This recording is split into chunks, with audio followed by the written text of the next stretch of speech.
question. Do you guys know where the statue of Reese Davis is on campus? I've been looking all over the place.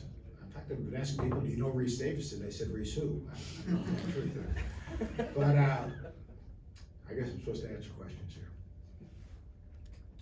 Coach, we're looking at Alabama's offense, just regular stats like points per game and their offensive efficiency. They're on a historic pace. What have you kind of gleaned, and what are your takeaways from how they've been able to be so effective this season? Well, I think part of it is they can play that small lineup, and you can have four guys that can stretch the floor, open up the floor, put it on the floor. And I call it floor gamers and shot makers. They've got a team of floor gamers and shot makers. And, you know, this is who they are and how they win. Like, you know, basketball's an interesting sport. Can you impose your identity on your opponent? And if the game gets up and down and people don't slow them down and they can play in space, they can get enough stops so they can get out in transition. Alabama's a really hard team to play against. That's why I think they're a tough out in the NCAA tournament, despite the defensive struggles, because you can't prepare for them in the second night in 36 hours and simulate what they do, even on film. You just can't get a feel for that. And I just think it is, look, they got an elite backcourt. I think those three guys are absolutely terrific. They got a tough matchup at 4 or 5, depending on what they do with Grant. And they play with incredible confidence. And I think the other thing that's interesting about them is they're a hard scout. You know, everyone thinks, well, you know, threes and free throws and layups and sounds good, and, you know, space and, you know, pace and space and all that stuff. But they play off of concepts. And concepts are hard to scout and prepare your team to defend, because you have to defend on concepts. So you're going to be putting in a ton of random ball screens. You're going to be putting in a ton of ghost screens. You're going to be putting in a ton of re-screens. And that's hard to cite, especially for young teams. So good players, good scheme, confidence, and if they create pace, they're going to get 100. You mentioned that they'd be a tough out in the tournament, but the way that they're playing, is that sustainable for a tournament? Or do you think they have to get drastically better on defense to make a run in this? I think they got to get better on defense, kind of like Kentucky's situation. I think they got to get better on defense. Can they get better on defense? I think that's the biggest thing. I think they got to be able to do the tough things more consistently defensively. I think they've got to be communicate better defensively. You know, it's kind of interesting to me because they play against every single day in practice actions that are really hard to guard. Really hard to guard, especially and sight them. So you would think that there'd be carryover. No, they just got to get tougher. They've got to get more competitive defensively. They've got to get to a point where they're guarding the ball, they're communicating, and they're connected. And there are too many times that they're not as connected, or that they give up a second shot. They got to get more physical in the front courts. That's why I think Pringle's a big factor for them. I think Pringle gives them some length and athleticism, ability to defend ball screens, get back, protect the rim, grab a rebound in traffic. I'm not sure they get those as much as they need to, but it's really about doing the tough things consistently. The best teams do the tough things consistently. I mean, it's plain and simple. Offensively, they're going to score, but to really score, they got to get stops. Because if they can score, if they can get stops, or they get deflections and turnovers, it's kind of like the second half gets on us.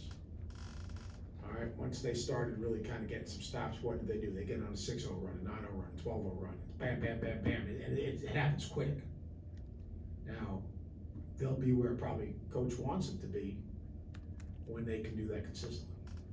Until they can do that consistently, yeah, that's a little bit of a variable. They're relying so much on creating those threes, where it's a lot easier being created when you're not taking it out of the net.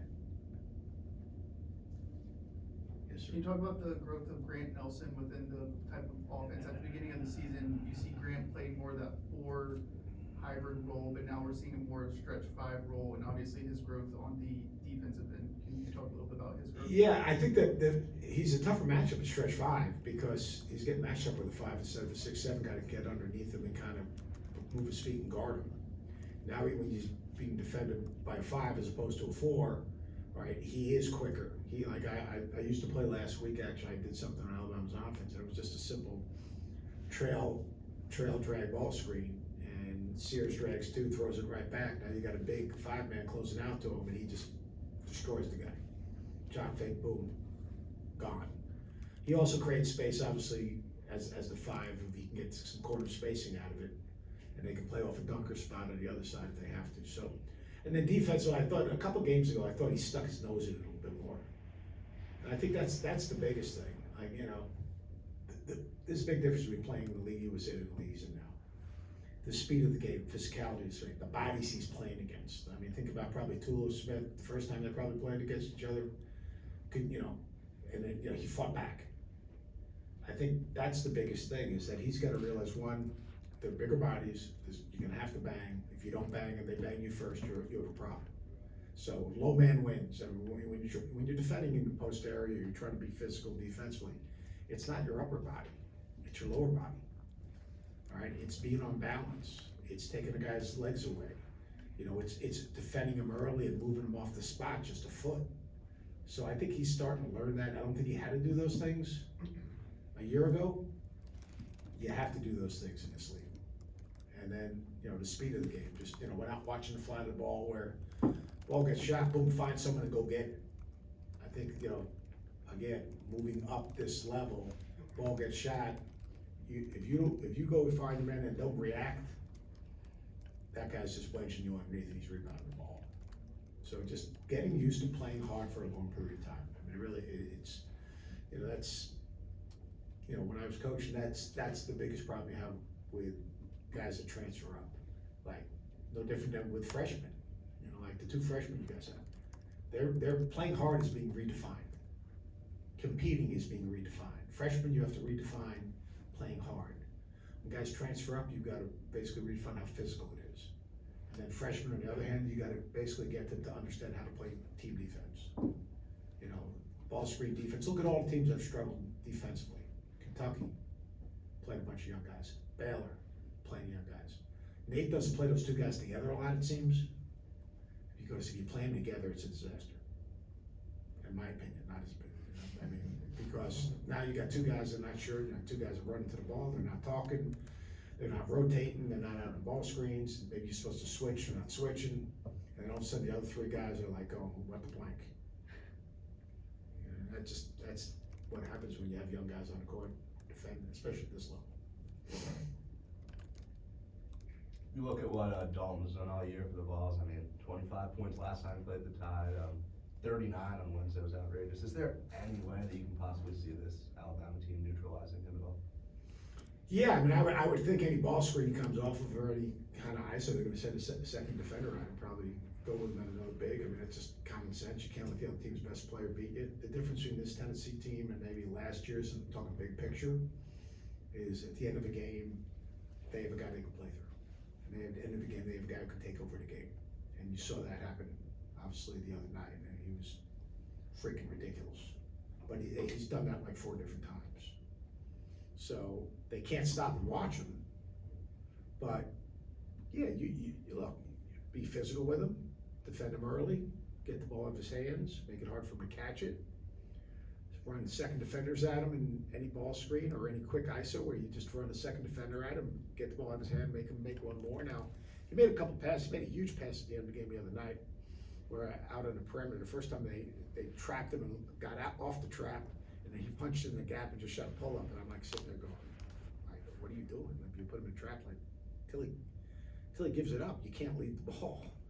But the second time they stayed on the trap, and he did a really good job of skipping it to, I think Vescovy in the corner, and Vescovy on the right-hand corner, Vescovy knocked down a big 3. So he's learning how to play out of that, but he's got to keep him out of transition.